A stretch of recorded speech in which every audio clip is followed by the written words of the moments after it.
Assalamualaikum warahmatullahi wabarakatuh. Kembali lagi bersama Guru Informatika. Oke teman-teman, kali ini saya bakal menerangkan mengenai sebuah prinsip desain. Lalu kita belajar sama-sama ya teman-teman ya, mengenai sebuah prinsip desain ya teman-teman ya. Kenapa harus kita belajar prinsip desain grafis gitu ya? Kenapa kita nggak tutorial saja gitu teman-teman agar hanya bisa aplikasi. Oh ujung-ujungnya kita mau bisa desain saja gitu ya teman-teman ya. Kenapa kita harus belajar sebuah prinsip desain? Oke, pertanyaan-pertanyaan tersebut kita bakal jawab di materi kali ini, teman-teman ya. Bagi seorang desain grafis, kepekaan untuk mempertimbangkan berbagai prinsip desain merupakan hal yang sangat penting. Ini dilakukan untuk mencapai hasil akhir yang memuaskan, walaupun nyatanya kembali tergantung selera desainer, klien, dan hal yang ramah nih yang akan menjadi sasaran pesan nih. Jadi nih, ini tuh sangat penting nih teman-teman nih sebagai seorang desainer grafis gitu ya teman-teman ya. Karena apa? Agar hasil akhirnya itu dapat memuaskan teman-teman nih. Agar hasil akhirnya itu dapat memuaskan gitu teman-teman. Pokoknya ya, asal hasil akhirnya ini dapat memuaskan. Memuaskan siapa teman-teman nih? Memuaskan klien atau yang membuat yang menyuruh kita membuat sebuah desain nih. Nih contoh nih, kita ketemu di beberapa klien nih, yang emang nggak ngerti gitu ya, sebuah desain grafis. Pokoknya kita tuh harus pengen, A, kita pengen kita punya project, disuruh bikin A, tapi kita nggak tahu nih selera, pengennya tuh kayak gimana nih teman-teman nih. Tapi kita juga harus tahu nih, pentingnya kita harus mengetahui karakteristik dari klien tersebut nih, klien tersebut tuh sukanya kayak gimana nih? Apakah misal nih suka-suka warna yang monokrom atau suka-suka hal yang, full color gitu kan. Nah, kita tuh harus tahu dulu, dari kliennya itu karakteristiknya kayak gimana. Dan karakteristik tersebut kita padukan nih dengan prinsip-prinsip desain grafis nih, prinsip desain grafis tersebut nih teman-teman nih. Karena apa? Mencocokkan biar kita tahu nih, alurnya tuh kayak gimana nih, dan desain itu yang sukanya tuh kayak gimana nih. Meskipun nih, khalayak ramai yang akan menjadi sasaran pesan nih, gitu teman-teman nih. Meskipun khalayak ramai yang menjadi sasaran pesan nih gitu gitu teman-teman. Jadi, meskipun ujung-ujungnya nih kembali pada, publik gitu ya, biar yang menentukan desain kita tuh bagus atau enggak gitu ya teman-teman ya. Gitu teman-teman. Paham ya teman-teman ya? Ya, yang pertama nih, ada namanya keseimbangan teman-teman nih. Keseimbangan tuh apa teman-teman nih? Keseimbangan tuh apa sih teman-teman? Oke. Sesuai namanya, keseimbangan di sini berarti keseluruhan komponen-komponen desain harus tampil seimbang. Tidak berat sebelah, desain harus memadukan keseimbangan antara antara tulisan, warna, ataupun gambar sehingga tidak muncul kesan berat sebelah nih teman-teman nih. Yang namanya desain pertama nih teman-teman harus banget yang namanya mempunyai keseimbangan nih. Kita harus memperhatikan keseimbangan antara tulisan, sebelah sini tulisan, warna, ataupun gambar sehingga tidak muncul kesan berat sebelah teman-teman. Contoh nih, kita membuat sebuah desain kayak gini. Ini adalah sebuah desain gitu ya. Nih, kita perhatikan di sini, ini seimbang nih antara sisi kanan gitu ya, antara sisi kanan ini, sisi kiri ini teman-teman, sisi kiri ini dan sisi kiri ini. Udah gitu, keseimbangannya apalagi nih? Di sini ada di sebelah sini ada satu, buat tugu kayak gitu ya. Saya lihat, satu monumen, di sini juga satu monumen, dan ini dibagi 2 gitu, teman-teman. Ini juga sama, dan warnanya juga seimbang gitu ya. Contoh nih, ketika di sini warna biru, di sini warna putih, di sini di sini warna biru, di sini warna putih, di sini birunya agak muda gitu, teman-teman. Dan di sini warna hijau, di sini warna hijaunya lebih tua gitu ya, teman-teman. Gitu, teman-teman nih, ini harus seimbang gitu, teman-teman ya. Paham ya? Selanjutnya, contoh ini ada beberapa poster keseimbangan, ada yang namanya keseimbangan simetris dan asimetris. Di sini ada namanya keseimbangan simetris nih. Teman-teman, keseimbangan simetris itu apa nih sih? Poster di atas adalah dirangkai dengan keperpaduan elemen visual secara simetris antara kiri dan kanan. Elemen desain di bagian kiri diseimbangkan dengan elemen desain lain dibandingkan kanan secara serupa seperti cermin nih. Seperti ini. Ini seperti ini kayak cermin nih, teman-teman. Ini sama ini seperti cermin gitu ya, teman-teman. Jadi ada perbandingannya gitu, teman-teman nih. Ini namanya keseimbangan si metris itu ya. Paham ya, teman-teman ya? Yang selanjutnya ada namanya keseimbangan asimetris. Ini ada keseimbangan asimetris, teman-teman. Contoh-contohnya nih, seperti ini, teman-teman. Satu, dua, tiga gitu ya, teman-teman. Poster di atas dirangkai dengan asimetris berupa kontras dan skala nih, teman-teman. Elemen tangan berupa hitam berukuran besar seperti yang ini diseimbangkan dengan teks flawless. Flawless berwarna hitam namun berukuran kecil gitu teman-teman nih. Jadi di sini teksnya gede gitu kan diseimbangkan dengan ukuran flawless kayak gini. Terus dari sini teman-teman ini kanan tangan ya. Di sini teksnya kecil. Ini kanan lagi gambar ini besar, di sini kecil. Ini besar, kecil. Terus nih teman-teman nih dari gambar ini nih, dari gambar ini tuh, dari gambar pohon ini lebih besar dibanding tangan gitu ya, teman paham ya? Terus satu lagi nih, keseimbangan yang sebelah sini nih, keseimbangannya ada apa aja sih teman-teman nih? Nih kita masukkan, ada kontras ya, warna biru sama merah ada kontras gitu ya. Terus skalanya nih, kita kan pengennya tuh, memunculkan, sepatunya gitu ya, dia lagi naiknya gitu kan. Ini berarti diperbesar skalanya gitu, diperbesar gitu teman-teman ya. Paham ya? Terus di sini tulisannya ini lebih kecil gitu teman-teman gitu kan. Dan ini tuh dan yang ini dibuat miring gitu teman-teman ya. Itu teman-teman. Paham ya teman-teman ya? Selanjutnya ada namanya kesatuan atau disebut dengan unity. Apa itu kesatuan atau unity itu? Kesatuan merupakan salah satu prinsip dasar yang sangat penting.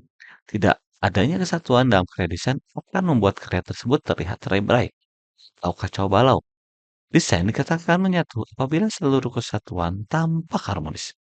Terdapat kesatuan antara tema, tipografi, ilustrasi, dan foto nih. Ingat ya teman-teman ya, kesatuan yang sangat penting. Kesatuan dalam karya desain membuat karya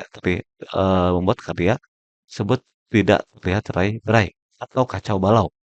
Desain dikatakan menyatu apabila kesatuan tampak harmonis nih. Seperti ini nih, ada kesatuan nih, ada temanya Festival Budaya Indonesia nih gitu ya. Udah gitu, ini dari gambar ini kita masuk dari pura, masuk di sini ada namanya budaya-budaya Indonesia gitu ya teman-teman ya. Dan ini antar gambar ini dan tipografinya ini masuk gitu ya teman-teman. Terus ilustrasinya juga masuk gitu ya. Oh sorry, tipografi itu ada tulisannya gitu teman-teman. Tulisannya ini enggak aneh-aneh gitu ya teman-teman ya. Paham ya teman-teman ya? Dan ilustrasinya juga masuk. Ini namanya kesatuan gitu teman-teman. Kesatuan diperlukan dalam karya desain yang mungkin terdiri dari beberapa elemen di dalamnya. Dengan adanya kesatuan inilah elemen yang ada saling mendukung sehingga diperoleh fokus yang dituju nih. Ingat ya, itu saling berkaitan nih sehingga membuat sebuah proses yang dituju ini tercapai gitu teman-teman nih. Itu. Pesannya di sini ada Festival Budaya Indonesia untuk dengan judul Unity in Diversity pada tanggal 22 Maret 2024 gitu. Itu tujuan dari kesatuan gitu ya teman-teman ya. Selanjutnya ada namanya ritme teman-teman atau disebut dengan irama. Ritme adalah pembuatan desain dengan prinsip yang menyatukan irama. Bisa juga berarti pengulangan atau variasi dari komponen-komponen desain grafis. Irama dihasilkan oleh unsur-unsur yang berbeda dengan pola yang berirama dan unsur serupa serta konsistensi ini. Jadi ada pengulangan gitu ya, ada pengulangan variasi dan pada komponen-komponen desain grafis. Contohnya seperti ini teman-teman. Di sini ada beberapa pengulangan nih. Satu, yang pertama sebelah sini satu, dua, tiga, empat, lima. Ini cerobong asap gitu pengulangan. Dan ini asapnya juga pengulangan gitu teman-teman nih. Ini karena dia menggunakan ritme gitu ya teman-teman ya. Paham ya? Irama dibagi menjadi dua, menjadi tiga. Yang pertama ada namanya irama reguler, yang kedua ada namanya irama mengalir atau disebut dengan flowing. Lalu yang ketiga adalah irama progresif. Irama reguler yaitu irama yang mengatur, irama yang teratur dan memiliki jarak yang sama antara setiap ketukannya gitu ya. Yang kedua, mengalir, irama yang menciptakan kesan gerakan alami yang berkelanjutan seperti gerakan mengalun, mengikuti kurva, atau tikungan baik dari kecil ke besar atau sebaliknya. Yang terakhir adalah irama prosesif atau gradual. Irama progresif atau prosesif adalah irama yang memiliki pengulangan pada perubahan ukuran atau intensitas suatu unsur seperti dari kecil ke besar atau sebaliknya, teman-teman. Itu ya. Sehingga dari ketika kita membuat sebuah irama ini ada regular, mengalir, prosesif, dan regular. Dan pada contoh ini semuanya ada mengikuti lingkungan berulang gitu teman-teman ya. Paham ya teman-teman mengenai irama? Karena irama ini harus terdiri dari tiga unsur, regular, mengalir, progresif. Selanjutnya ada namanya penekanan atau disebut dengan emphasis. Apa itu penekanan? Dalam setiap bentuk desain, ada yang perlu ditonjolkan lebih dari yang lain. Tujuan utama dari penekanan ini adalah untuk mewujudkan hal itu sehingga dapat mengarahkan pandangan khalayak atau pandangan orang lain sehingga apa yang mau disampaikan tersalur. Tapi ada yang perlu diingat adalah tidak semua elemen harus ditonjolkan. Karena bila itu terjadi, desain akan berakhir terlalu ramai dan pesan tidak dapat disampaikan. Teman-teman coba perhatikan, kita ulangi ya videonya. Lihat cuma teman-teman lihat. Di sini ada kontrak. Ini kontrak ST. Ini yang mau ditonjolkan teman-teman nih. Yang kedua, di sini ada lay official. Ini adalah yang mau ditonjolkan ya. Terus Conhard, Conhard gitu ya. Ini yang mau ditonjolkan ya. Selanjutnya itu teman-teman ya. Nih, selanjutnya nih ketika ada video tadi ada gambar payung itu yang mau ditonjolkan gitu teman-teman ya. Paham ya teman-teman ya mengenai emphasis. Yang kelima selanjutnya ada namanya proporsi. Apa itu proporsi teman-teman? Proporsi merupakan hubungan perbandingan antara bagian dengan bagian lain atau bagian dengan elemen keseluruhan. Dapat diartikan juga sebagai perubahan ukuran atau size tanpa perubahan ukuran panjang, lebar, atau tinggi. Sehingga gambar dengan perubahan proporsi sering terlihat mengalami penyimpangan makna. Contoh nih, ketika kita di sini ada sebuah gambar ya teman-teman. Ini rumahnya kecil, ini pohonnya tinggi gitu ya teman-teman ya. Ini tuh disebut dengan karena ini gambar ini disebut dengan proporsi ya. Memiliki prinsip proporsi. Karena apa? Pohon ini tidak lebih besar daripada lebih tinggi daripada rumah gitu teman. Nah, tetapi besar rumah dengan pohon kelapa tidak proporsional. Karena apa? Karena batang pohonnya ini terlalu besar gitu teman-teman ya dibanding kayunya gitu teman-teman yang ada di rumah gitu teman-teman. Sehingga desain ini tidak disebut dengan desain ini tidak memiliki proporsional yang tepat gitu teman-teman ya. Paham ya teman-teman ya? Untuk proporsi. Selanjutnya nomor 6 ada namanya kontras. Kontras disebut juga sebagai jembatan penghubung antara elemen di setiap desain. Secara sederhananya begini, background dan warna dari desainmu mesti berbeda agar desain ini melahirkan sebuah harmoni. Ini adalah kontras gitu kan. Jadi background dan warna harus berbeda. Contoh nih di sini ada namanya desain warna hitam putih gitu teman-teman. Ini harus berbeda.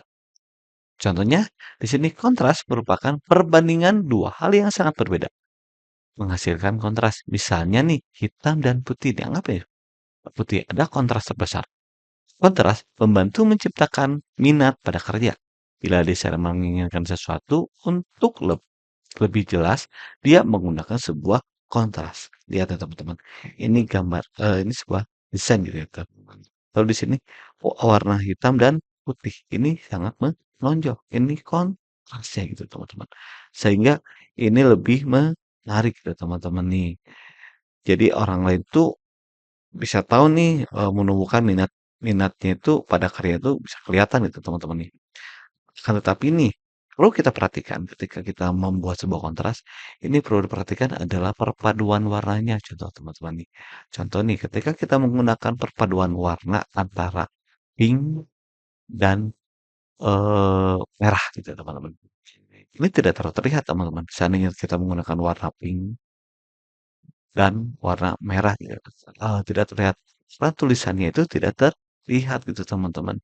Sehingga kita tidak dapat menciptakan minat pada karya atau maksud dari desain kita itu tidak tersampaikan gitu teman-teman. Ini pentingnya dari sebuah kontras gitu ya. Terus ketika di dalam desain juga nih, ketika ini warna hitam, di sini warnanya agak putih atau agak cerah gitu teman-teman nih. Ini kita tahu nih kesannya itu mau kayak gimana nih. Ini pentingnya sebuah kontras. Selanjutnya ada namanya pengulangan atau repetition. Apa itu pengulangan? Yaitu adalah repetisi. Oke. Prinsip desain grafis ini menekankan pada repetisi terhadap elemen di dalam desain. Cara ini terbilang efektif, termasuk untuk memperkuat pesan yang ingin disampaikan lewat sebuah elemen dalam sebuah desain. Contoh ini adalah repetisi. Dari aku seperti ini. Ini 21 Juni Happiness Day of 2013 nih. Ini adalah cara yang paling efektif nih teman-teman. Ini seakan-akan kita membuat sebuah gambar mulut gitu ya teman-teman. Atau membuat sebuah gambar gigi gitu, teman-teman nih. Jadi kalau minum tuh ingat Coca-Cola gitu ya. Nah, itu ya teman-teman ya. Ini sebuah contohnya. Nah, yang selanjutnya nomor 8 ada namanya movement. Apa itu movement? Prinsip ini membuat sebuah elemen desain tampak seperti bergerak. Bukan berarti gambarnya bergerak, tapi dia harus bisa membuat mata yang melihat seakan-akan bergerak, terus mencari informasi dalam desain. Contoh nih, ini seakan-akan bergerak, bukan gambar yang bergerak, teman-teman. Tapi kita tuh sebagai yang lihat itu membuat seakan-akan ya seolah-olah bergerak nih. Karena ada alurnya, udah gitu tuh dia loncat seakan-akan bergerak. Kita bisa membayangkan ini tuh bisa bergerak ke sini, yang ini tuh loncat dari sini ke atas gitu kan. Dan itu bisa main sebuah gitar, jarinya juga bergerak gitu ya. Ini pentingnya sebuah movement gitu ya dalam sebuah desain.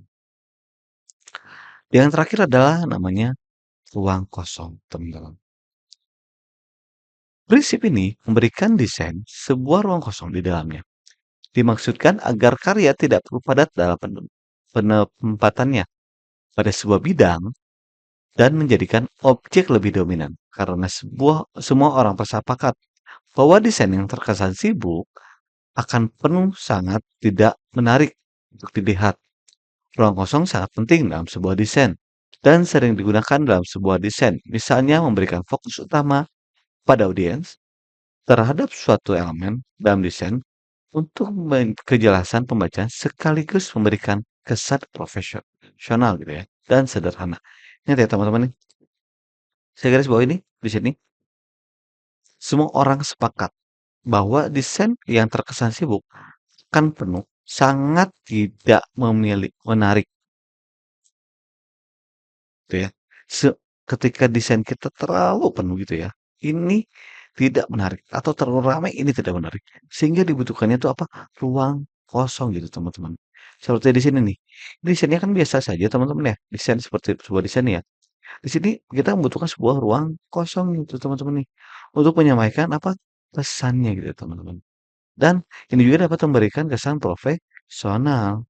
Kesan profesional serta sederhana gitu teman-teman. Jadi sebuah desain itu nggak harus terlalu ramai gitu ya teman-teman. Kita juga memberikan ruang kosong gitu teman-teman. Agar apa? Agar pesannya itu sampai gitu teman-teman. Dan bisa membuat dan terkesan dapat sederhana juga gitu teman-teman. Kalau terlalu ramai juga pesan nggak akan dapat tersampaikan gitu teman-teman ya. Paham ya? Sekian dari saya. Terima kasih, semoga bermanfaat. Sampai ketemu di pertemuan selanjutnya.